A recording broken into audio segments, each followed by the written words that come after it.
race fans, and welcome to the show that really has no name just yet, but I'll tell you where it came from. First off, I'm Adam Ross. Thank you for tuning in to GForceTV. We have a star-studded cast of many different racetrack announcers, and we should sort of broaden that horizon. Not just racetrack announcers, media personalities, commentators, broadcasters, call it what you want. But what we share in common is each and every one of us has a passion for motorsports. And we lend our voice to different tracks, series. And this came from a question. So there is a Facebook group of racetrack announcers. And it's a place where those of us who participate in this lifestyle, these decisions, have a place to congregate and sort of bring things up. Hey, what did you think of this? What would you do here? And we have Justin St. Louis to thank for creating this group. But recording in progress. A couple of times recently, there have been some conversations that we thought, man, these would be good conversations to stream, to have publicly. And that's what we've done tonight. We're pretty pumped up with the number of people that have joined in. There's going to be people coming and going, so thank you for tuning in.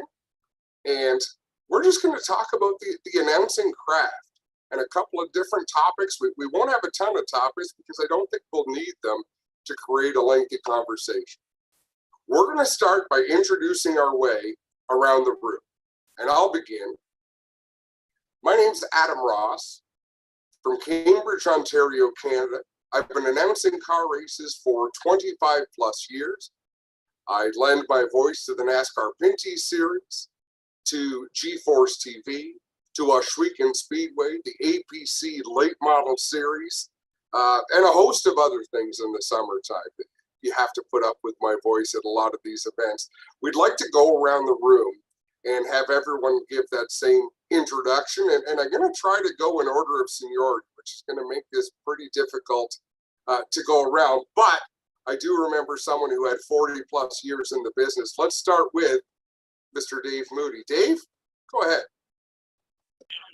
Dave Moody started, this is my 44th year of holding a microphone and talking about race cars. Started at Thunder Road Speed Bowl, the nation's site of excitement in Barrie, Vermont. Probably have called a race at just about every track in New England over the years. Now spend my time chasing the big boys of NASCAR around for the Motor Racing Network and Sirius XM NASCAR Radio. Haven't outgrown it yet. I hope you never do. Jim, you're up next. Thanks, Adam. Great to be with you tonight. My name is Jim Irvin. I've been the track announcer at Sauble Speedway at Sauble Beach, Ontario for 38 years. Had the pleasure of working with Dave Moody about 30 years ago. He was at Sauble in 93 and I believe in 89 with the ACT series. That was a great experience. Been at Sauble, worked with a lot of different track owners over the years and a lot of great people. And it's just a fun family sport to be involved with. Thanks for the invite. Oh, absolutely. Clint, that puts you up next. Clinton Jeffrey, 27 years now, I guess, behind the mic. Mainly spent most of my time at Ohsweken.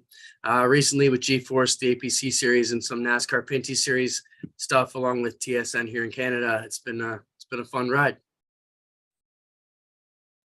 Cowboy, you're up. Okay. Hi, everybody. Cowboy Paul Small. Been doing this for 37 years, and oh God, it would probably just be easier to give you a list of places I haven't worked over the years. Yeah, no doubt. You've been around. Mike, you're up. Hi guys, I'm Mike Warren. Originally been going for about 13 years now. Originally started at Lebanon Valley Speedway, moved into Albany, Saratoga, did a quick 2-year stint at Airborne in Plattsburgh, and then now just currently with the Super Dirt Car Series. Justin, out of great respect for the fact that you built this group, you put this mob together. Go ahead. Yeah, thanks. Justin St. Louis. I believe this is my 21st year working in racing, maybe a little bit longer. I'm actually currently not working in racing and looking for a gig, but my most recent deal was 10 years as the announcer and PR guy and toilet plunger at Devil's Bowl Speedway. Before that, I worked in the same spot that Dave Moody worked in at Thunder Road in Barrie, Vermont. I also spent some time at Airborne Speedway in Plattsburgh, New York, Bear Ridge Speedway, Riverside Speedway, following the American Canadian Tour, WDEV radio. Basically, if Dave's done it, I've followed him about 20 years later. I noticed a bit of that in your description, but those are pretty good footsteps to follow in. At this point, I kind of bit off more than I can chew, because historically, I don't know who has the seniority. Tracy, we'll go to you next. Hello, I am Tracy Passy. I live in Wabasha, Minnesota. I'll be announcing starting my 8th year this summer at Deer Creek Speedway in Spring Valley, Minnesota. We run different sanctions, have some big events. The biggest event that we have at our track is the Go for 50. It's a Lucas Oil show that is held in July. Very cool. Very cool. Colton? Excuse me. Hi, everyone. My name is Colin the Bias. I'm not currently, working in racing right now, but I do have a goal to get back into it eventually. I spent 2 years at Jennerstown Speedway. I'm originally from Pittsburgh, and then I was an associate producer for the Dirt Car Summer Nationals Tour, and I was also a fill-in reporter for Dirt Vision this summer. And then I found an on-air job in Gillette, Wyoming, and I packed up my things and I moved out here with the goal to get back in the racing eventually. Ah, very cool. Brady? Hello, my name is Brady Hauser. I am a 17-year-old senior at high school from Johnstown, New York. I currently announce Royal Mountain Supercross up at our local ski area here in Johnstown, New York. I also announce with the CRSA Sprint Cars and the Patriot Sprint Tour, which is no longer running, but I did work with them, and I'm also one of the co-announcers up at the Glen Ridge Motorsports Park. And looking forward to this tonight. Thanks for having me. Fantastic. Thank you, Brady. Steve? Yeah, Stephen Ovens, 11 years between podcasting and announcing, getting ready to start my 5th year at the Land of Legends Raceway, formerly Canandaigua Speedway, Canandaigua Motorsports Park. It's had several names along the way, now called Land of Legends Raceway. I got my first announcing gig at what's now called Outlaw Speedway in Dundee. I've spent some time on a place where not many people know it even exists on the map, Woodhull Raceway out in the sticks in the southern tier of New York. And I also announced for the CRSA Sprint Cars and the Empire Street Stock Series. I'm going to go on the record and say some of the best racing facilities in the world are places you would have never heard of or never even thought to get to if it wasn't for the fact that we're all part of this carnival-like community that is short track racing. How about the other Steve? I'm Steve Petty. Been going 17 years this year. Hard to believe that. I started out 18 years old at Genesee Speedway in Batavia. Currently, I am the announcer and PR man at Ransomville and Lancaster Motorplex, which used to be New York International Raceway Park, Lancaster Raceway. It's been on and on and on. And I've been able to work with most of you on this group tonight, and hopefully get a chance to work with a few of you more here down the line. Fantastic. Go for it, Hunter. Hunter Jordan, junior in high school, been announcing for 3 years now. Work at State Line Speedway, former announcer at Thunder Mountain Speedway before they terminated operations. The late, great Rick Eshelman gave me my first chance, and I plan on work with the United Late Model Series this year. Thank you. Man, Rick Eshelman was a great one. He is sorely missed for sure. Gary, go ahead. Well, I'm Gary calling from Cambridge, Ontario. I've announced with the Waterloo Regional Kart Club, go-karts for a few years at Flamrose Speedway. Thanks to Adam and Clinton for hooking me up with that deal for about 6 or 7 years. I'm actually now the general manager over there. I thought I'd come on and just hang out with you. I'd like to learn all I can, and I just like to see Adam's face. It makes me happy. I love your standards, Gary. Toby. I can unmute myself. There we go. My name is Toby LaGrange. I am the lead announcer at the Glen Ridge Motorsports Park. Been there for the last couple of years. I'm from Gloversville, New York. I started about 10 years ago now. I've been announcing. Started at the Fonda Speedway and been through a few different places since then. The last 2 years, like I said, lead announcer at the Glen Rouge Motorsports Park. Very cool. Adam? Hi, everybody. Thanks for having me. Adam Buchanan. I'm from Brewerton, New York. I am currently the announcer of the Empire Super Sprints and the Brewerton Speedway, formerly the announcer of the Fulton Speedway and the Golden Clear Late Model Tour, where I had the opportunity to work with Clinton Adams at Osh Weekend. So that was a lot of fun, and playing the part of dad tonight too. So if you hear my little man in the background, he's an announcer in training here tonight. That's it. That's the next generation is what matters.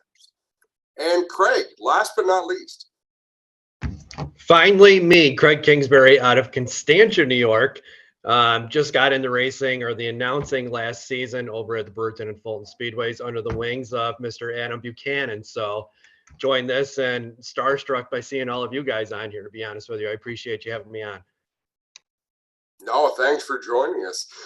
With introductions out of the way, what brought this on was the simple questions, and I posed them in our announcer group because I was curious. I know that, so I've had the luxury of working with Clinton Jeffrey on and off for 25 years. So we've always had each other to bounce things off of, to natural enemies to fight with and play off of. But not everyone has that. Everyone has a unique style. But the questions we posed: what is the role of a speedway announcer? Is it a PR function? Is it part of the entertainment? And ultimately, and I think more importantly, who is the speedway announcer accountable to? And if it's okay, Dave Moody, I want to throw to you first, because you actually gave two answers to the question. Obviously, they were both excellent answers, one of which I agreed with wholeheartedly, and the other one I think leaves a little bit open for debate. But if you wouldn't mind answering first, what's the role of an announcer? Is it PR? Is it entertainment? And who are we accountable to? Yeah, Ken Squire. I learned everything I know from Ken Squire. I started out working at his racetrack, and he always told me that the track announcer is not a play-by-play man. It's not a disc jockey. It's not a sportscaster. The track announcer is the ringmaster at the circus. And he used to say, you know, everybody's seen an elephant in their life. Your job is to convince them that the elephant they're about to see is the biggest, grayest, most talented, longest trunked elephant in the history of the world, whether or not it's true. And I always kind of ascribed to that. And he also told me, he said, the number one job that you'll do every night of the races, your number one role, your number one task is to convince the crowd why they absolutely positively have to come back next week. And I always took that to heart. I think that's about as close as you can get. I loved that part of your answer, Dave. And I'm going to kind of bring a two-part follow-up question, one of which is, has the introduction of live replays changed that at all? Like, changed the way the role of the announcer is? And I guess let's open with that. But the second part would be, how does that job differ from the job you do Monday to Friday as a talk show host on Sirius XM NASCAR Radio? Well, second part first. The talk show host, sports talk radio, is completely different than racetrack announcing. My job on Sirius XM is to give my opinion and elicit yours, to motivate you, to spur you, to make you passionate enough that you're going to pick up the phone and either argue with me or agree with me or tell me how you feel about it. That's not even remotely the job at the racetrack. The racetrack job is entertainment and purveyor of information, because people can't enjoy what they don't understand.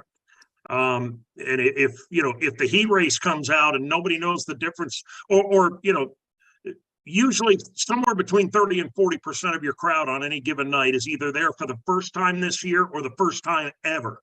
And if you don't explain to them the rules of the game, it's impossible for them to understand it. So a lot of it is just putting out the rules and explaining to people how this works, how many people qualify out of this heat, what happens if you don't, do you go home or do you get another chance?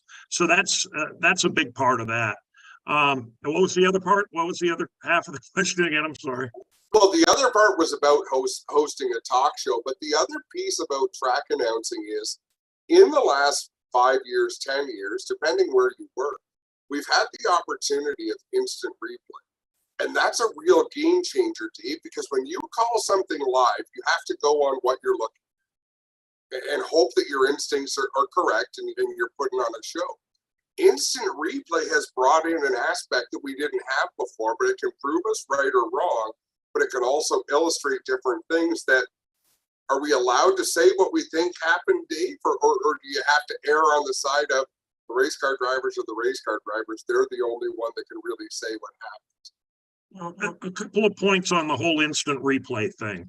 The fact that, you know, most of the tracks that we all work at now, in addition to talking to the live fans in the grandstands, which used to be your only job, now you're also providing the audio track for streaming audio, or the video track for streaming video.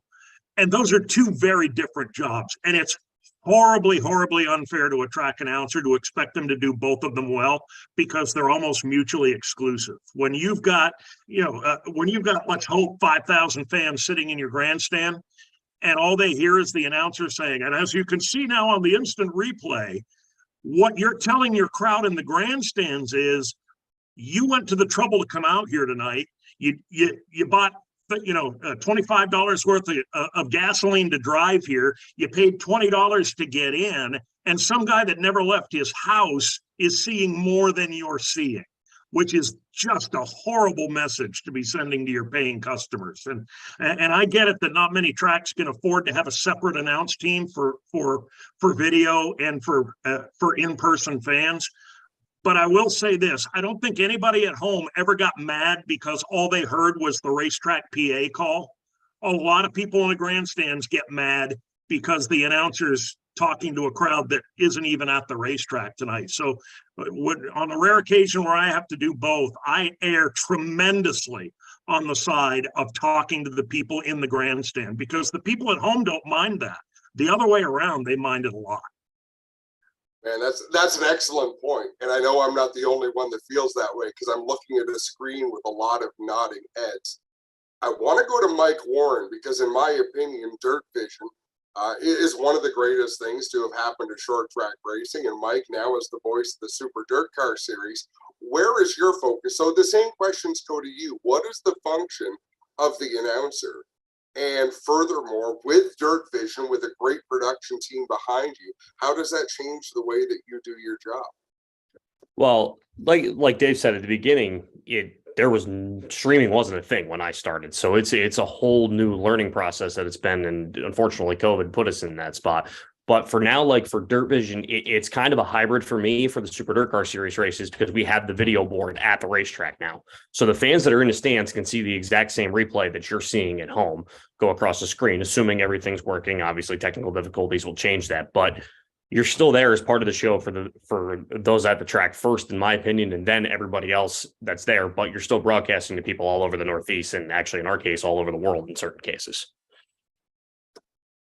No, for sure. That's a good point. Clinton Jeffrey, I want to throw it to you, because interestingly, and I know this from history, but Clinton and I threw out a lot of opinions over the years, and his throwing out of opinions earned him the role of general manager at Ohsweken Speedway. So how do you balance the role of being the announcer, but also being the general manager, Clinton? So sort of take all the questions that have come up and throw in your 2 cents. I think, Adam, we were always brought up in the olden days, and I'm going back 25 years when we started, that, you're never supposed to talk down about the track or the officials, or it's a one-team thing. But I've worked with a lot of crappy officials over the air too. And I don't think we can sweep everything we see under the bus either. So I think, it's driven us to sharpen our pencils and be the best managers we can, because, I may be the manager, but I'm on the air with you and Greg, and you guys are probably 2 of the most off the charts, just go by personality announcers I know, not really by the book. So you guys aren't afraid to cut me up if things aren't right. And as the manager, it's my job to make sure things are going right. And I think this is an argument we've had with a lot of tracks over the years. and management teams is, hey, get a good officiating in there, and we won't have to pretend we're not all watching the bullshit that's going on your speedway. And I think the tracks that do it well, the announcers are free to say what they need to say, and can be very entertaining. If the tracks don't have their stuff together, and that's me included at Oshwegan, I fully expect to be roasted. Sometimes the truth hurts, but especially if you've been out there as long as we have. Sometimes, we've been with fans 25 years at Oshwegan. They know if we're telling a bullshit story too. They're all like, hey, we all just saw that, and that's not how you really feel.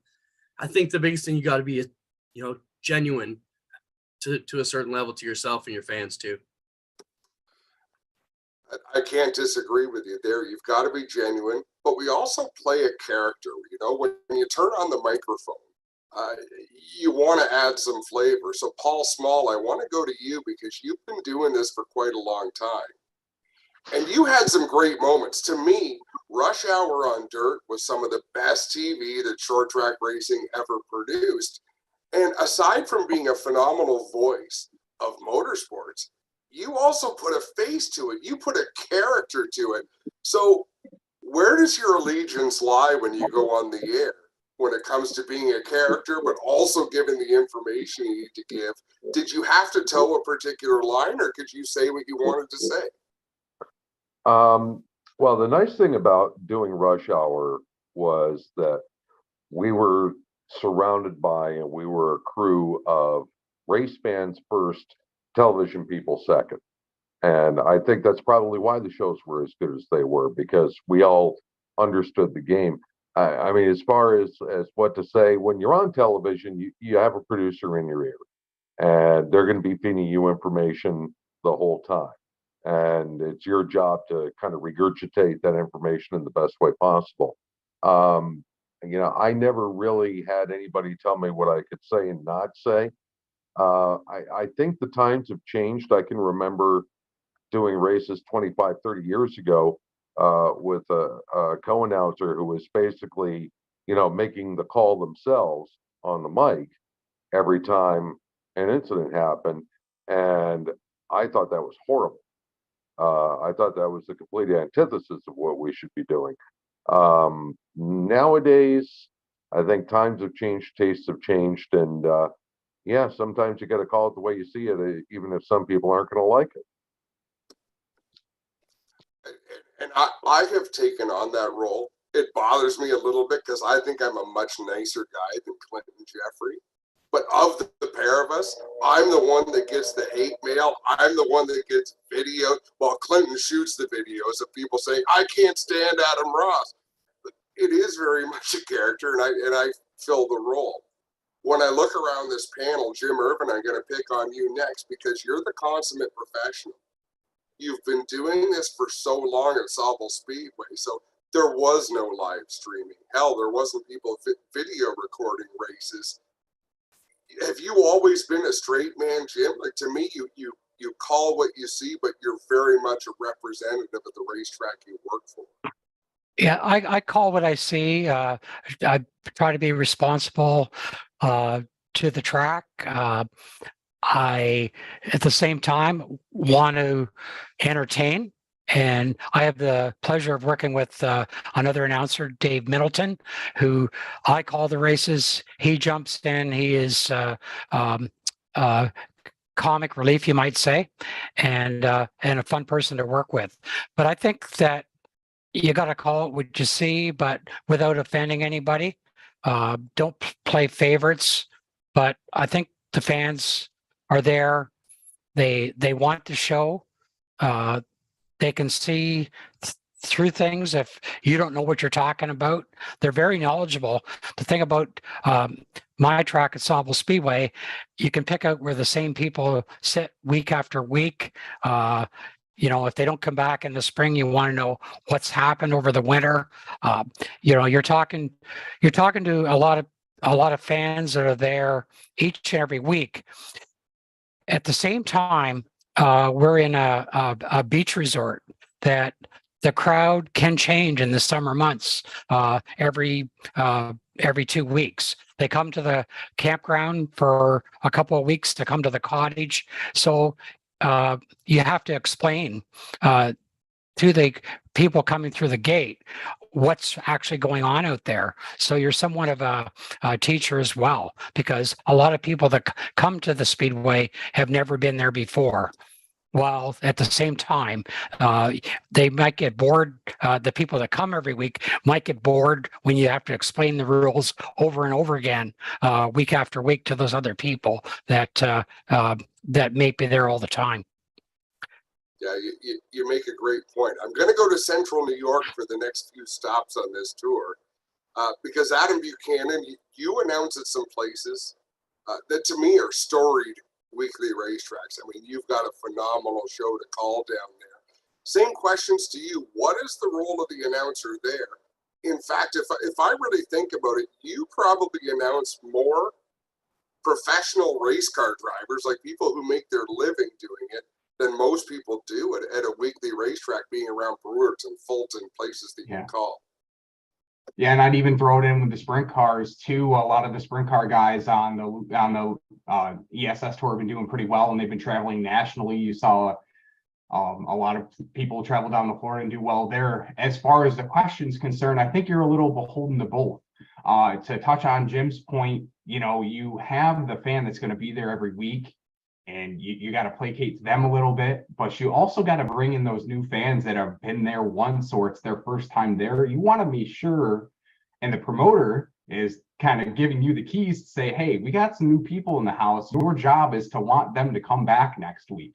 So you kind of have to, you know, tell the fan that's been there every week, inform them, because let's be honest, they're smarter than ever. You know, they, you know, walk the pits, they get information, they say, hey, they know what's going on, but you also got to, you know, get those hooking the new people, and the new people that walk through the gates that have been there once or maybe twice. You got to tell them a story and get them wanting to really come back as well. So I think you're a little beholden to the fan, but you're also the racetrack as well, because let's be honest, you sit close to officials, you hear things that, you know, maybe the fans don't hear over the one-way radio, and you got to play it up, but at the same time be respectful and not throw the officials you're working with and drivers under the bus as well. But you also have to make it entertaining at the same time. So it's a tough question, because you're kind of beholden to both. You got to make the fans want to come back, but you got to be sure you're treating people fairly, both officials and racers alike. I will go on the record to say there is nothing worse, yet at the same time there is nothing better than the announcers being in the same open air room as the head officials of a racing event. Dave, and we're going to get to everybody, but Dave Moody, can you imagine being right next to Brad Moran, trying to call a Cup Series race while you're trying to entertain the fans? Like, the things that you would hear, it's like seeing behind the curtain. I stood next to the late Tom Curley for 30 years. And there were times where the smartest thing I could ever have done is just turn the microphone off for 30 seconds until the blue language subsided. Race control and the announcing booth were two adjacent chairs at a lot of the tracks that we worked at. And there's a certain advantage to that too, because when you work with somebody for so long, I knew what he would throw a yellow for, and I knew what he wouldn't throw a yellow for. And he developed a level of trust in me that if I was looking to the left and he was looking to the right and I saw something happen, I could call a caution and he would put it out before he even saw it, because we'd worked together for so long that he knew that I knew what he considered worthy of a caution flag. That's a fantastic point. You know, in a great situation, you get to the point where when you're a key part of the show, and you obviously were with the ACT tour. Now, if you could have recorded a Tom Curley drivers meeting, I mean, people would still write letters to the Human Resources Department, even though Tom was the Human Resources Department. That man had a colorful way about him, but he had the trust of those racers that would tow all over the Northeast US and up into Canada to race for him. He had a really difficult job, because we had a group of you know, somewhere between 15 and 20 regulars that would be at every race, no matter where we raced. And then we would augment the field by the locals. When we'd go to Maine, we'd have the Oxford and Beach Ridge guys. And when we went to Quebec, we'd have the guys from Laval and Quebec City. We'd go out to Ontario and we'd get guys from Cayuga and from Mossport. So you had to meld all those guys together, and you had to make sure that they all knew how the show was going to run, because for some of those local guys, our shows ran completely different than their shows did. You know, nobody ever carped at them for the national anthem. Put your helmet on the roof over the driver's compartment, stand by the left front tire, and don't be scratching your butt during the national anthem. Stand there respectfully, or don't come out at all. You know, so it was a little difficult sometimes getting everybody on the same page of the playbook. No, absolutely. And folks, for everybody in the chat right now, if you've got something you want to chime in or a point, just wave your hand or even throw it in the chat. I'll see it there and throw to you. I know it takes a little while to get around to everybody in the room, but I love what you're all contributing to the conversation. I want to stop next at Land of Legends, Stephen Ovens, because of all the voices in this chat. I would say yours is the most PR driven. Like, I've never heard someone more positive and more about the hype of an event, and more importantly, the next event, as you, Stephen. What are your thoughts on the role of being an announcer?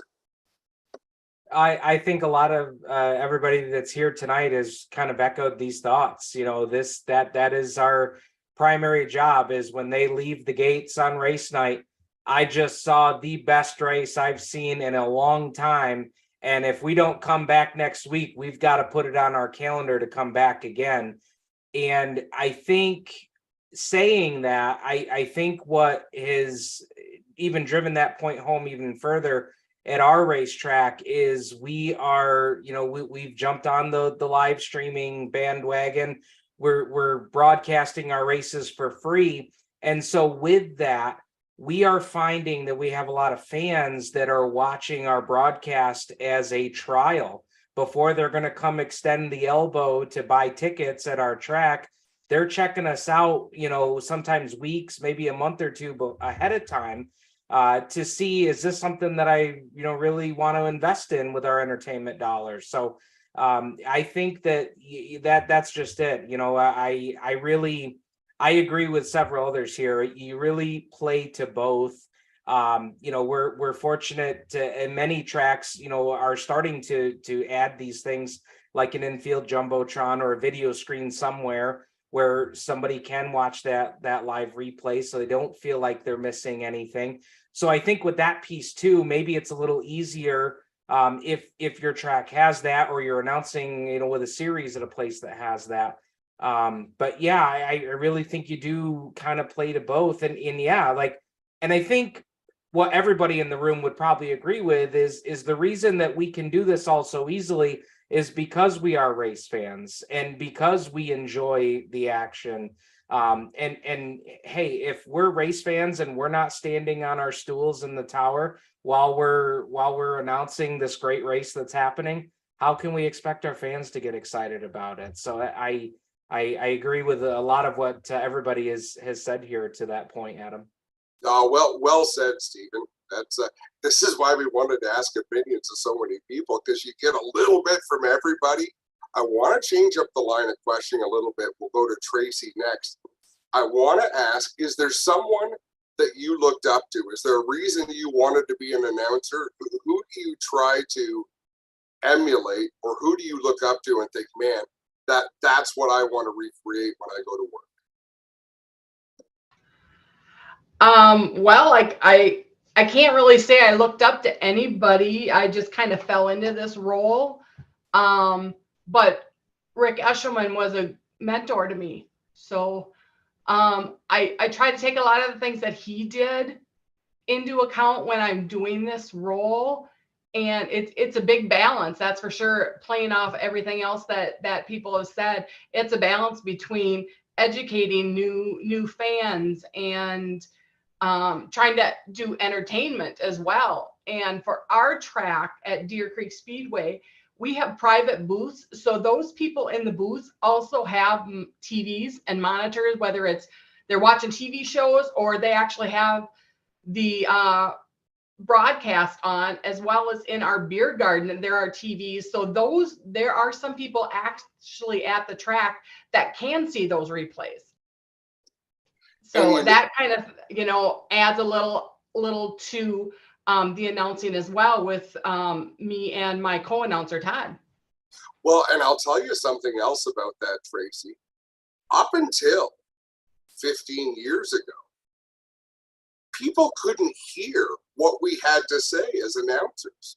Before they had earbuds in, or you could hear it over an FM transmitter, or you could hear it over the radio, it was as much how we said something as what exactly we had to say. Because under yellow, if you were at a track with a really good sound system, you might be able to hear a little bit of the announcer, but otherwise it's inflection and it's excitement, and the words almost didn't matter. What a game changer it's been to have replays and live streaming, because now you've got people's mothers and girlfriends and fathers and brothers that can hear exactly what you're saying about their loved one. And let me tell you, they're not shy about telling you where you might have been right or wrong. So you go through all of these changes in the industry. It's exciting to me, but it really has forced us to mind our manners. Toby LaGrange, I'm going to go to you next, because I know you were a fan of the sport for a long, long time before you even got into announcing. So who were some of your influences? Who do you try to be? And what do you have to add? Well, for me, it was growing up to the Panelist Speedway. I started going at 3 years old. It was always Jim King. We would sit in the same spot every week, and it was right next to the announcer's tower steps. And he would hand me his hats every single week.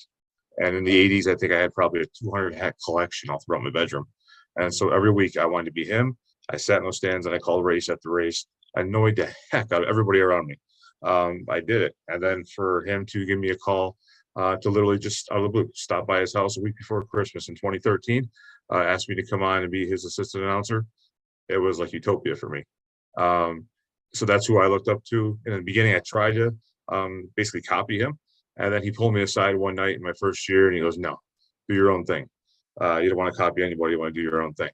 And he's like, God gave you the gift of, how do you put it? Right in your mouth, so to speak. He's like, use that to your advantage, only learn how to harness it a little bit. And that's the same thing every promoter I've ever worked for has told me. They've told me, call it as you see it. Only remember two things. One, you better be able to back it up. And two, if you can't back it up, I'm not going to have your back. But if you can back it up, I will have your back. And that's where I came from, and that's what I go by every week, wherever I've been. I would say the only exception is when I traveled around with the sprint cars with CRSA. Just going to somebody else's house, you got to be a little bit more respectful, and you got to kind of keep your opinions to yourself. But I do agree with what was said before. First, like as Steven said, you got to be a race fan. That's definitely number one. And if you're not jumping out of your seat while you're calling a race, then there's something wrong there. And two, not only do you have to be a race fan, but you also have to remember that you need to get the fans back there each and every week. So not to harp so much on anything negative, you have to mention it because they're not blind, they can see it, but then you got to try and spin it a little bit so you get the butts back in the seat the following week. One thing Clinton and I always talk about openly is, if a paying race fan can see something happening, we owe it to them to talk about what is happening. Like, it's not always shiny and happy. It's not always in a positive light, but you really have to give a subject the attention it deserves. Clinton, am I explaining that well? Because it's something you and I have always said, because we're race fans first. We can't disrespect the people coming in and paying by not talking about something, even if it is a little uncomfortable. I think that's probably how most of us got started in this. I mean, for me, I took broadcasting, but I wanted to be a film director till my dad was racing at Merrittville. But I was always that guy in the grandstand, and probably a lot of you guys were, who was elbowing all the people around. Did you see that? Oh, do you know this gossip? I mean, I followed every bit of it. So I was always the one who knew all the tidbits about everybody else and drove everybody around me in the grandstands. And I think that's one of the biggest things that, my brother-in-law Todd told me years ago was just be yourself. And that's the best thing you can do. I think that's the biggest thing that we get when we throw off some of these new young announcers, and you got to make sure you get to them too, Adam, because I want to know what inspired them. Yes. I think that's one of the biggest things about this forum that I think I'm proud of, is to see such a group of young guys trying to get into the craft, which is awesome to see, because the next generation is always tough to find in every sport. So I think it's cool. But I think, just to wrap it up, Adam, I think we're all started out as fans, and that's the big thing. You got to enjoy what you do. We're going to move on to the youth movement here. Toby, throw in your 2 cents first. Well, it goes right into the youth movement. I work with every Sunday night. My assistant announcer is Brady Hauser, who's on this as well. And he might be a good one to go to next. So one of the things I'm trying to teach him, and being that he's 17 years old and very energetic, I've never seen a kid more energetic than him. That includes myself at the racetrack. And one thing I'm trying to teach him is to rein it in, and you have to kind of use the filter when you're describing things on the track. The only time I've ever been yelled at by a promoter in announcing is when I try to over-explain, try to over-cover up issues that were going on. And they told me just to simply be honest. That's what I'm trying to teach him. No, that's a good point. And first and foremost, to everybody on this call, thank you so much for the respect that you have shown everyone else on this call. Because I know we haven't got to some of you. We got to some of you 40 minutes ago. But I think it's so cool that everyone is getting an opportunity to give their 2 cents. And Brady, it does look like your hair might explode right off your head. Like, I can see the excitement in you, and that's the coolest thing. Who were your influences, Brady? What got you into this carnival lifestyle?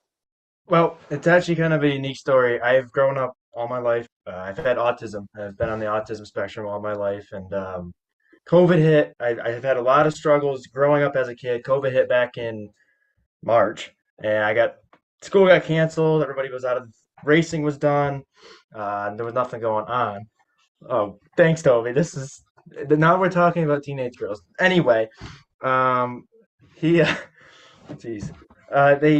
did this podcast because of it. I started a podcast when COVID hit, and it changed my life. I was able to meet a lot of people, made a lot of connections through that. Started announcing. But growing up, my heroes, one's right in this chat with us right now. It's Dave Moody. Another one is Alan Bestwick, and then Rick Eshelman, who's been a mentor of mine as well. I miss him every day. But it's definitely been quite the little journey getting to do this. And I can kind of relate to Toby there. Toby's kind of spot on. I can be quite exciting on the microphone, but I am definitely learning a lot more about, in certain situations, you got to kind of be more serious about it. You can't always you can be energetic and have fun at the track, but you got to also know when to take it down a notch and put on a show that the fans want. I think that's well said, but always bring the passion, right? The energy has to be there. The passion has to, everything else will come. It just will. But when the passion's there, it makes people want to hear what you have to say. Colton, let's stop with you next, Colton. I don't mean to stereotype you, but you're another youngster. What got you into this? What got you into wanting to do this? Well, Adam, I mean, I've been a racing fan ever since I was 5 years old, and it really started in high school where I started to have an interest to get into a career in broadcasting. And I reached out of the blue, the Jennerstown Speedway, the summer into my freshman year of high school, just saying I'm an aspiring broadcaster that has the goal to broadcast racing someday. And they invited me, and I had a chance to learn under the PR coordinator and also one of the fill-in announcers at the time. His name was Mike Lisakowski. And what I loved about Mike is he could talk for over 4 hours. There would be nights he would do a race on his own, no notes, no nothing, and he would know at least 5 things from every single racer that was on the track. So the advice that I observed early was to go down to the pits before every race and just get to know the drivers on a personal level, so the fans at the track and also on the stream now can do it as well. Oh, and also, while we're on the topic of Rick Eshelman, since a lot of people have mentioned it, I had a chance to meet Rick when I was at Dirt Vision over the summer. He gave me so much great advice. We had a chance to talk for a bunch of times when I was on, because he would help us during summer nationals, and I miss Rick, and I miss Rick very dearly, like a lot of other people on this chat who knew him as well. You know, I'll tell you what, Rick Eshelman was a phenomenal racing announcer, but beyond that, he was a phenomenal person. He was just a great fan. That man had more 45-second stories than any announcer I've ever heard. Like, he could just reel off something. If he had 5 minutes to fill, he would find a 5-minute story to tell. If he had 30 seconds, he'd hit you with 30 seconds, but always with a smile. I mean, yeah, I'm with you. He is dearly missed. Hunter, let's go to you next, and then Paul will throw down to you real quick after that. But what inspires you, Hunter? Really from the time I was a little kid, I talked a lot. And I was always around the shop. Actually, National Dirt Late Model Hall of Famer Chubb Frank is my uncle. So I was always around the shop and always around racing, and always kind of had a niche for broadcasting and announcers. I'm a big hockey fan as well. Mike Lang was kind of a hero of mine. And then as I got older, I was at Lernerville Speedway for the Firecracker 100, the year of COVID, actually in 2020. And you can still find these to this day. I was, my buddy and I, we were interviewing drivers throughout the pits, like just randomly walking up to them, asking them if they want to do an interview. And I saw Rick, and I went up to him and I just asked him for advice. I was like, hey, I'm 14. I want to be an announcer. I want to do what you do. And gave me his business card, asked me like my home tracks, where I was from. And then he told me, he was like, next time you're at a World of Outlaws event, we'll get you up in the tower, do some announcing. And to this day, I still carry the 3 pieces of advice he gave me, which the first one was, you're not the show. You never were the show. You never will be the show. You're just there to add your exclamation mark to it. And then the second one was, be real, but don't be too negative. And then the third one was, don't try to replicate anybody, like be yourself. It's okay to have a style, but try to be yourself. And he got me a job a couple years ago at Thunder Mountain Speedway, and that has led to other opportunities. But really got me. Yeah, I think there's something to be said for being yourself. You've got to be true to that. And the next person is the epitome of that. Because I want to say he was more than 40 years old when he broke into the announcing world. But Gary Calling broke in with a level of energy. Actually, Gary will get to you in a minute. Paul, you had something to close out on Rick, did you not? Yeah, well, a couple of things about Rick. I mean, I don't think there's anybody amongst us that ever met Rick that didn't like Rick. He was a 100% quality guy. Only had a chance to interact with him a couple of times, but what a character. Yeah, what a great person. But there's something that we haven't really touched on, and I don't want to bring the mood down or anything, but what we do, especially if you're a traveling series guy, or you're somebody like me that freelances a lot, is you put a lot of miles in. You spend a lot of time away from home. Racing kind of becomes your second family, if you will.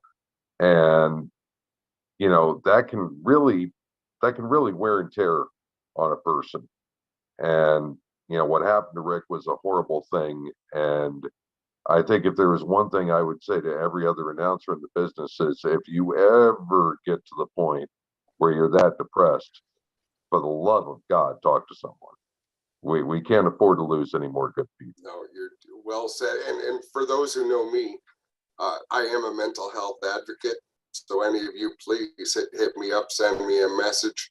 Living with anxiety and depression is challenging. So I love when I get to go to the races and play a character.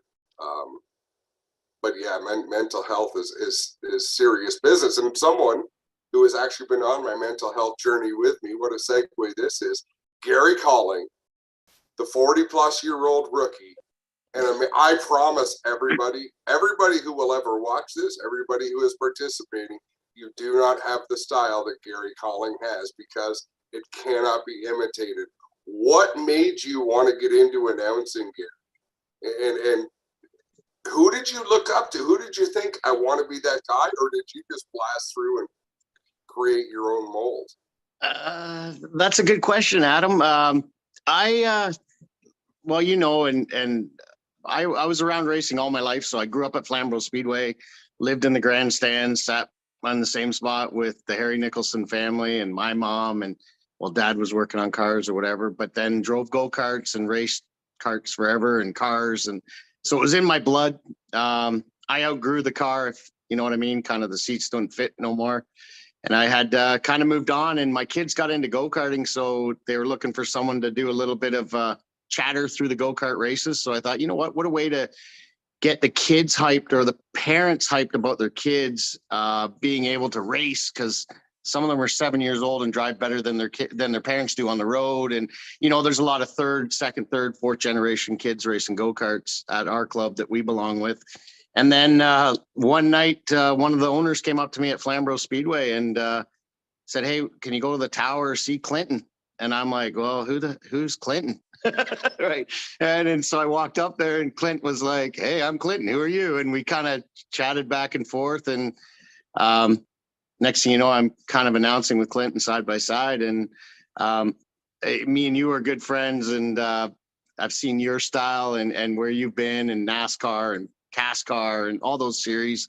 Another good friend of mine is Rob Howden, who does all the go-kart stuff in the US and F2000s and Indy Lights and whatever else he's involved in, and kind of liked his style a little bit. But I really didn't, like you said, I got in it at over 40, and it just hit the bug, and I knew the drivers and got into the stand. And my crazy antics. If we have a Halloween enduro, I'm dressed up as a Halloween character, and I wear it all day and announce in it. And if there's a ton of kids there and we're giving away bikes, one year we gave over 120 bikes away to kids. I had them all down there. We were dancing and giving the gig and running around like a lunatic or a check-in in the grandstands. I had to step a little bit away last year, but I have fun. I think if you can't be the guy that everyone goes, "Oh man, I got to go back because that guy's nuts," or, we do King of the Hill, and I've been in drift cars with the mic announcing it. I've been in the back of a van rolling around. I've been in a hearse, in a coffin in the hearse. I've been in and announced it, and was people were like, "This guy's nuts." I rode in the trunk of a car announcing. I kind of got in trouble by Brenda Sheneman a little bit because she's my track mom. But, those things kind of get people excited, I think, to come back if you show a little bit of differences. We do the King of the Hill for Dave Moody. He knows Junior Hanley. I have the Junior Hanley go-kart. So I bring it out to try and race, and they're like, "You can't race." And that thing does, 80 miles an hour around the go-kart track or around the racetrack. So it's been pretty good. But like I said, I had to step out last year. I brought in a new announcer, and I just basically threw it at him, said, "Hey, you do your style, whatever." Didn't really trump on him, kind of announced a little bit. But the guys I looked up to were you and Rob and, people you see around. And Clinton definitely kind of showed me the way and said, "Hey, just run with it, and you got this." And then he kind of left one night. He said, "I'm not coming back. This is your gig." And I went, "Oh no, here we go." But it's been fun. It's been exciting. I wear shorts all year, and I tell people that. I say, when racing's on, I wear shorts. The last race of the year, I have crochet pants, and I put on my crochet pants, and that's the close of the year. And it's just one, and people know that, and they kind of, get a little bit jiggy with it. And I know Flamborough Speedway, the owners, John and Frank, are excited when that happens, and it just keeps people happy. I don't know. It's led into many other things, pit reporter at Jacassa for those big races with you guys, and Motorama. I do all the crazy over there because they know I can run around and talk to whoever, and I know a lot of the drivers and a lot of the crews and where they came from. So it's just fun, and I'm hopefully going to get back on the mic this year with our announcer, and we'll make it even more crazy. You're a special kind of special, Gary. Craig, we're gonna start trying to put a bow on this and bringing it home. So we'll try to keep your commentary to 30 seconds or less and get around the horn. We still got a couple of places to stop. But Craig, what's the mark that you want to leave in the industry? What's your goal for being here? Maybe who do you look up to, and what do you want people to think of you when you're up there doing your job? So honestly, my guys that I always looked up to were Johnny Gibson and Shane Andrews. They were the top two guys when I was a kid. That's who I looked up to. And growing up at the Brewerton and Fulton Speedways, even for the past 15 years, I got Adam Buchanan and Bill Foley. Bill Foley was retired and was able to throw my hat in the ring, over and fly under Adam's wing. So Adam's one of the guys that I look up to, and I'm trying to honestly portray him. I want to be the fun guy on a Saturday night and just get everybody to come back and say, hey, that was a ton of fun, and we should. We're right on the verge of that microphone crapping out. So sorry about that, Craig. Justin, you're the last place we have to stop. So clearly, save the best for last. We're kissing up a little bit because you built the Facebook group. But what is the mark you want to leave? What do you do it for? So I actually don't want the fans to think about me when I'm announcing. I want them to hear the words that I'm saying. I want them to see the action and feel it and get the experience, but I don't need to be the show. That having been said, I try to give them an experience. I'm, I think, a little bit goofy like Gary sometimes. And of course, having studied under Dave, you know, a lot of you will know Dave only through his NASCAR exploits where he's the consummate professional. But let me tell you, at Thunder Road, when it's time for a rain delay and the ugly umbrella contest happens, or when the street stocks come out 36 strong, that's where you find out what the announcer's made of. And I tried to emulate Dave a little bit in some of that, and I'll tell you why. He made me a character when I was racing. I was a kid in high school. It's about Brady's age, and I wrecked every week. I'm talking, I didn't make it to the backstretch on my very first lap. And having a Frenchish name, Justin Saint Louis was born, and I was a 19th place car in the entry-level division, and I had fans, and it made no sense. But Dave saw something ridiculous and made it part of the show, and it just happened to be me. And I just always tried to remember that. And several people have said it here in the chat tonight that if you're not doing your job if you're not talking to every driver in the pit area and every crew member in the pit area and every mother and aunt and sister and grandson and all you have to get every side of every story and know who's mad at who and whose girlfriend got pregnant because she cheated on the guy over there, and they're pitted next to each other tonight, and this is going to be a show. That's what I want people to take away. I don't care if they even know my name, but if they can hear the story, then I've done my job. I can't argue with your logic. I mean, that's I don't know if we want to talk about who got pregnant on whose pit stall, but I'm with you the rest. But you're right. It's all the stories. And most tracks have 3 or 4 divisions. There's 3 or 4 drivers who win on a given night, but there's 100 drivers to talk about, right? So you got to have those stories. You got to go to those places. And Steve Petty, I'm so sorry. In fact, as I look around the room, yes, you are. My goodness, Steve Petty, I forgot it. How can I forget about you? You go both sides of the border. You're everywhere. I apologize, but follow on with the same conversation, Steve Petty. You know what mark do you want to make? Who do you look up to? Well, basically, I wanted to be an announcer ever since I was 3 years old. My grandmother made me a crochet racetrack, exact replica of Holland Speedway. So I was looking up to Rick Mooney, Larry Dye, John Bishy. And then on the dirt side, I got lucky enough. I got to work with Mike Paz at the Genesee Speedway in Batavia, which Mike also was the PA voice of Watkins Glen for years.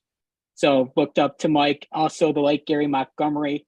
Gary gave me my first crack at a PR gig writing for the BRP Can-Am 360 late models. And the first race I got to announce for them was actually with you and Clint at Humberstone. And I was scared out of my mind because I knew what you two had. And I'm like, I can't believe I am doing this up here and get to work with you guys.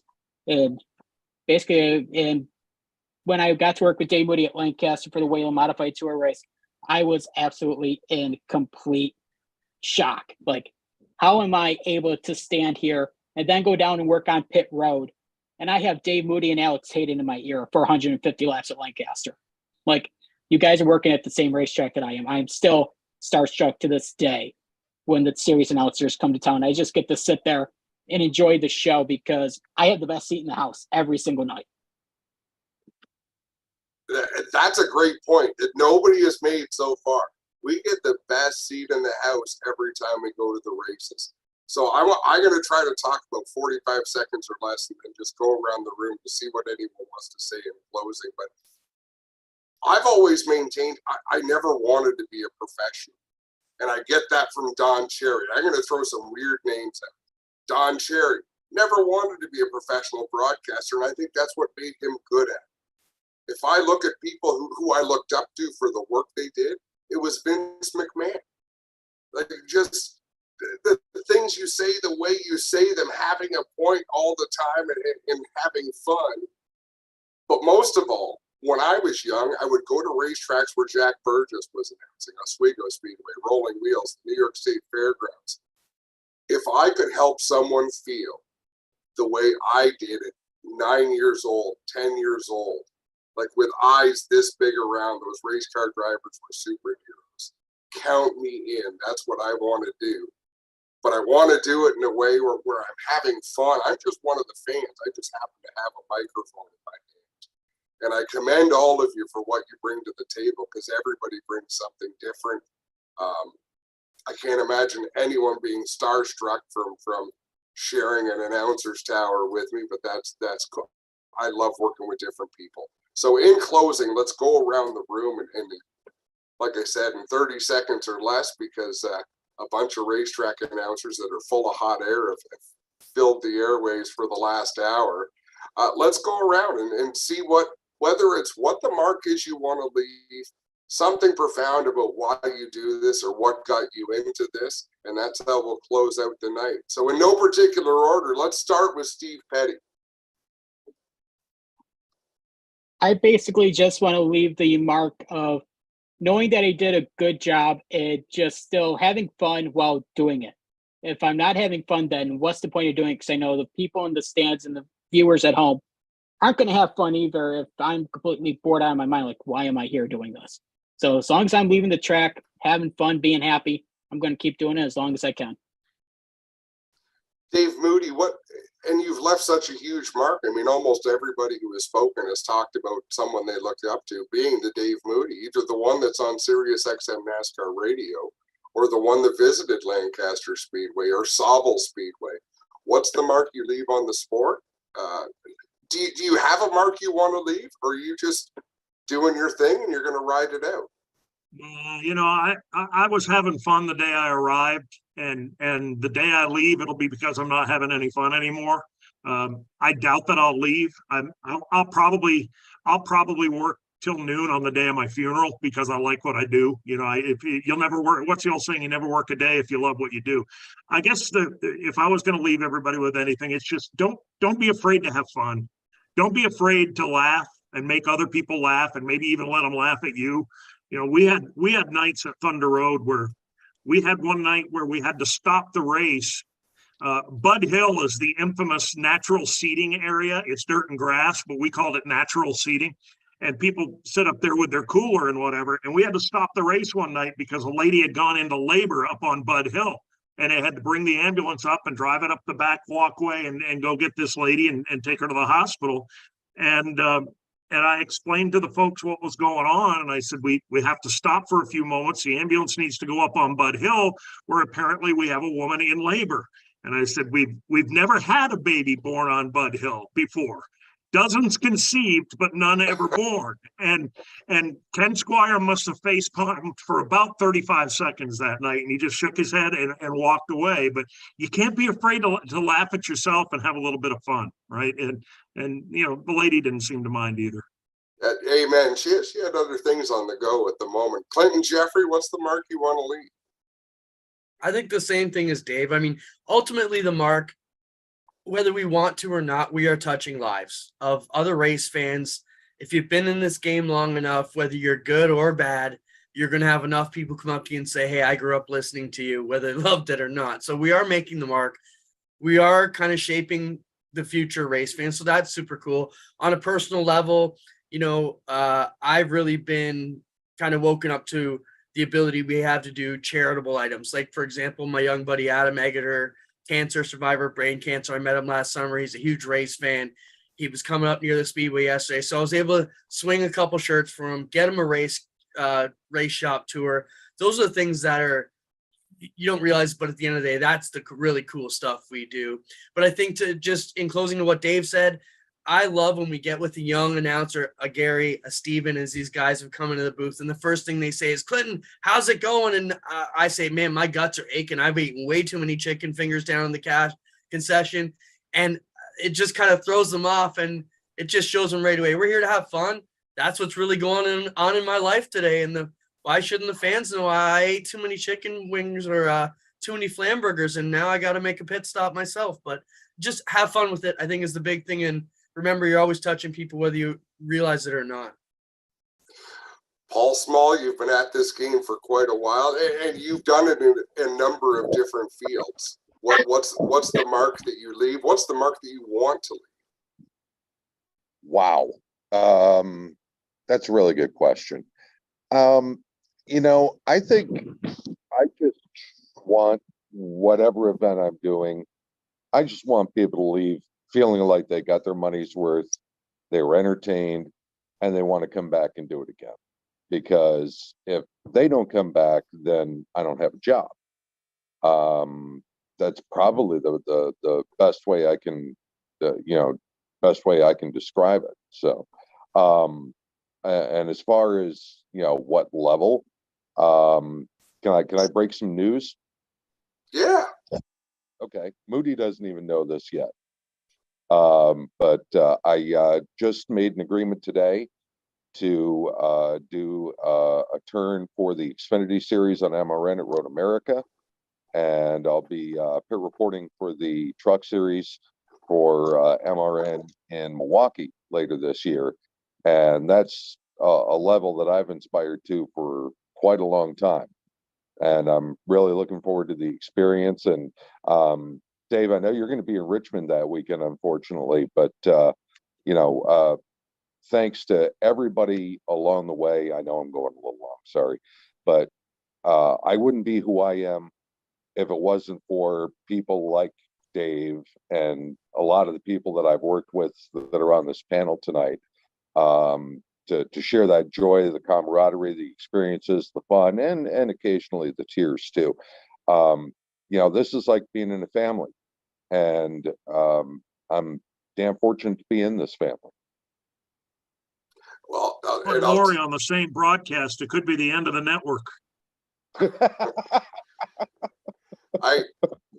Clinton and I, FCC regulated, aren't we? you talk about this being a family. That's what Clinton and I joke about. We've been together 25 years. We're not friends, we're brothers. We wouldn't have lasted this long as friends. So we're family. We're stuck together at this point. Stephen Evans, what are you going to leave on this industry? Hopefully nothing bad. I don't know. When I started announcing, which wasn't all that long ago, I felt like there was maybe not as much positivity about the sport as as a diehard fan that I would have thought. And so I think that every season that begins, I try to think that whatever job, whatever piece of the puzzle that I have will help grow the sport, grow new fans, keep this thing going for as long as possible. I remember when they said, we just want to get Super Dirt Week to Super Dirt Week 50. Well, now Super Dirt Week 50's come and gone, and this thing is still churning, still going. So I think that's really the thing is, whether it's a big piece or a little piece, I just want to contribute to what keeps this whole ship going. Adam Buchanan, I know the next generation of Buchanan is up and about. I don't know that they're old enough to announce just yet, but the time's got to be coming. Oh, yeah. If his mom has anything to say about it, he will be playing golf instead of announcing, or maybe a doctor or something like that. But it's in the blood, I guess. If I could leave anything on the sport, I don't know if I want to leave anything on the sport per se. I just want to leave it better than we found it. I want the next generation of kids that walks through that gate at Brewerton, Fulton, any racetrack that any of us work at, they want to be at the next event, and they want to be in the industry at some point, because really we need to foster the next generation of not only announcers here in this chat, but also fans. And I feel like it's our duty to a certain extent to foster the sport. So if we can make the sport a better place and grow the sport, I'm all for it. Yes. Let's go right to Brady. Let's go to that next generation. Do you think about that yet, Brady, the mark you want to leave? Or are you more thinking about where you want to go with it? What is your goal? Where do you want this opportunity to land you? I don't really know where I want to go. I know I definitely want to stay in the racing world. Racing's been in my life since I grew up, since I was born. My parents met at a racetrack. I think I would want to leave.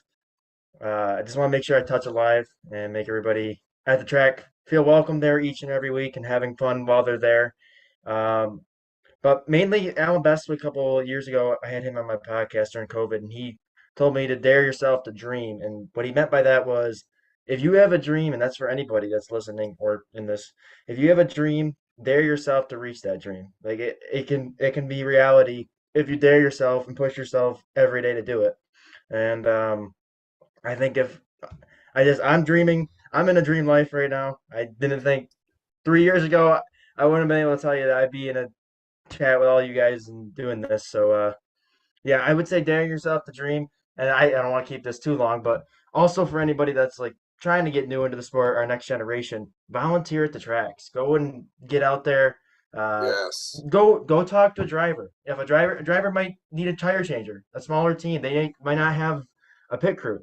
Go help them out. If a track needs a concession stand, go work for them. Anything like that. And that's where I started. I helped out with Jay Severson, writing his note cards for him for the feature at a track, and volunteered and worked my way up into being an announcer. So that's all I got to do. That's all I got to say. That's awesome, man. Good for you, Brady.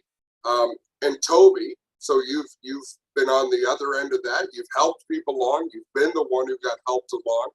Is that full circle for you, Toby? Pretty much. I have two things. I have two sons, 6 years old and a year and a half.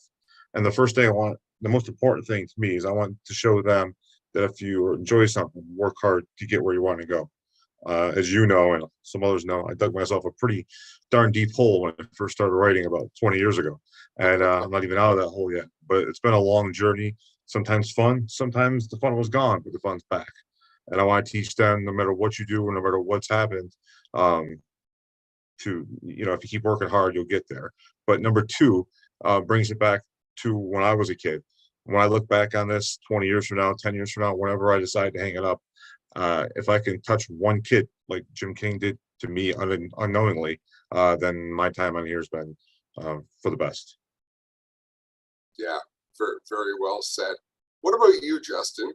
And just to open it, I know I mentioned it earlier, but I think the work you've done, even with this Facebook group, to bring a bunch of us together, I just think that's so very cool. And that in itself is leaving a big mark. But what else do you hope to accomplish? So a couple of things that people have said here. Steve Evans talked about positivity, and if you're not excited about your job and you're not excited about what's happening, it doesn't matter if you're the only one who's excited about it. That will rub off on people, and make sure they're having a good time. Be respectful, treat others with respect, even if they don't deserve it sometimes. Make sure that they feel welcomed. I've taken so much inspiration from seeing kids like Brady and Mike Warren, started at the bottom and is now on the biggest stage in short track racing. And it's been really, really cool to watch that climb. I have a 5-year-old daughter who loves racing, not because I pushed it on her, but it's come sort of organically, and trying to foster that growth in her now that I know that she wants it has been a lot of fun. And we go in the garage and she races her bicycle around in a circle with 4 or 5 imaginary friends, and she makes me announce the races and wave green and checkered flags.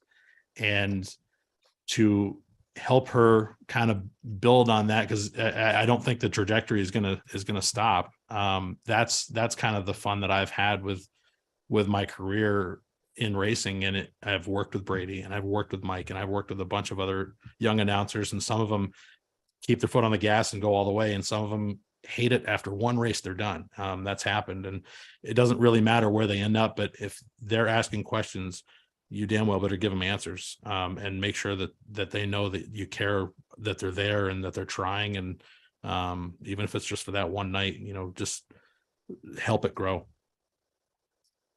Well said. Just a couple of minutes left. Mike Warren, will jump over to you. You filled some pretty big shoes. And like Justin says, you've paid your dues from the bottom up. At this point, what is next for you, and what do you hope people to remember you for?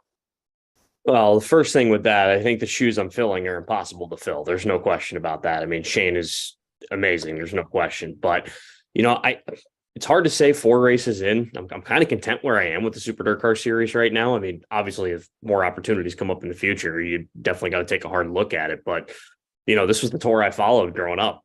It's a pretty cool situation. But at the same time, I'm hoping, like many of you had mentioned, I'm hoping the next guy 20 years down the road is some 5-year-old kid playing with, Matchbox cars in the stands that listens. He's like, oh, that's kind of cool. It's the next generation's the biggest thing right now. It always is. Tracy, what about you?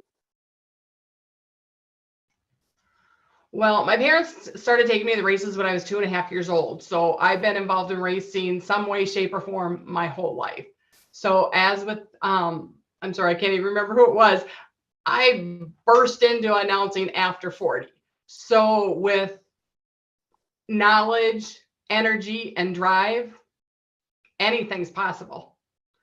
And I'm just grateful to my co-announcer, Todd Narvison, and the owners at Deer Creek Speedway for having the faith in me and not kicking me out of the tower, because I'm still there after 8 years. And that's, and that's a big confidence boost. And it is, we turn on a microphone at the start of the night. You say the things that you think you should say, and you try to bring the excitement, but we still ultimately answer to someone. I'm fortunate to work for Fuel Media Lab. So the races we do for the NASCAR Pinty Series wind up on TSN in Canada. Every September, I get fired by Joel Robinson. Thankfully, every spring for the last number of years, I've been hired back again, but it's not always a guarantee. So we got to appreciate when we do get those opportunities and be thankful that those people allow us back into the tower, or allow us back onto the microphone, Tracy, right? Absolutely. Colton, a youngster in the business looking for your next opportunity. Where do you hope for this to land you? Whose job in this panel do you want to take? Well, Adam, I'm calling stick and ball sports right now in Wyoming, and I really enjoy it. But my love is NASCAR. I've been a NASCAR fan ever since I was 5 years old, and I guess it would be Dave. My ultimate goal in life is to be a NASCAR broadcaster from the races in February all the way through November, and that's something that I hope to do for the rest of my life. It's been a passion of mine ever since I was little, and it's something that I would love to make a career out of it. And I guess my motto as a broadcaster and also as a person is, even if you're kind of this one person, you're already making the world a better place. And that's just the impact that I hope to live off on when I am no longer here. I'll tell you what's really impressive, especially about towards the younger people in this chat. You're very good at speaking in sound bites, right? Giving that 30 seconds, 40 seconds, hard out. That was well said. To the other end of the spectrum, Jim Irvin, thanks so much for taking part in this. And I know that you have left your mark on the sport because you have been at it for a long time. At one racetrack in particular, you've really left your mark. What do you take pride in, Jim? Well, I take pride in that we can entertain every Saturday night.